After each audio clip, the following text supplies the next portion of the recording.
അനിശ്ചിതത്വങ്ങൾക്കും ആശങ്കകൾക്കും ഒടുവിൽ ആ പ്രഖ്യാപനം വന്നു. രാഹുൽ ഗാന്ധി വയനാട്ടിൽ തന്നെ മത്സരിക്കും. AICC ആസ്ഥാനത്ത് നടത്തിയ വാർത്താ സമ്മേളനത്തിൽ AK ആന്റണിയാണ് ഇക്കാര്യം അറിയിച്ചത്. വളരെ സന്തോഷമുള്ള കാര്യം അറിയിക്കാനുണ്ടെന്ന മുഖവരയോടുകൂടിയാണ് ആന്റണി തുടങ്ങിയത്. നിരന്തര ആവശ്യവും അഭ്യർത്ഥനയും പരിഗണിച്ച് രാഹുൽ ഗാന്ധി വയനാട്ടിൽ മത്സരിക്കാൻ തീരുമാനിച്ചു. ഇതായിരുന്നു AK ആന്റണിയുടെ വാക്കുകൾ. നിർണായക കൂടിയാലോചനകളാണ് ദില്ലിയിൽ ഇന്ന് രാവിലെ മുതൽ നടന്നത്. ഒരാഴ്ച മുൻപ് തന്നെ രാഹുൽ വയനാട്ടിൽ എത്തുമെന്ന് അഭ്യൂഹങ്ങൾ ഉണ്ടായിരുന്നുവെങ്കിലും കോൺഗ്രസ് അധ്യക്ഷൻ മനസ്സ് തുറന്നിരുന്നില്ല. നിർണായക തീരുമാനങ്ങൾക്ക് മുൻപ് മുതിർന്ന നേതാക്കളായ ഗുലാം നബി ആസാദും AK ആന്റണിയും KC വേണുഗോപാലും കൂടിക്കാഴ്ച നടത്തി. അഹമ്മദ് പട്ടേലും കൂടിയാലോചനകളിൽ പങ്കെടുത്തിരുന്നു. ഇപ്പോൾ തന്നെ സ്ഥാനാർത്ഥിത്വം വളരെ വൈകിയെന്ന വികാരമാണ് കോൺഗ്രസ് നേതാക്കൾക്കും പ്രവർത്തകർക്കും UDF നേതൃത്വത്തിന് ആകെയും ഉണ്ടായിരുന്നത്. അതൃപ്തി നേരിട്ട് ലീഗ് നേതൃത്വം ഹൈക്കമാൻഡിനെ അറിയിക്കുകയും ചെയ്തിരുന്നു.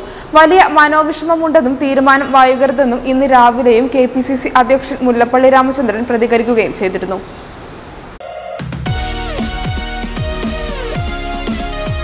വാർത്തകൾ ഉടനടി അറിയാൻ top news Kerala YouTube channel subscribe ചെയ്ത് ബെൽ ഐക്കൺ അമർത്തി ലൈക്ക് ചെയ്ത് ഷെയർ ചെയ്യുക.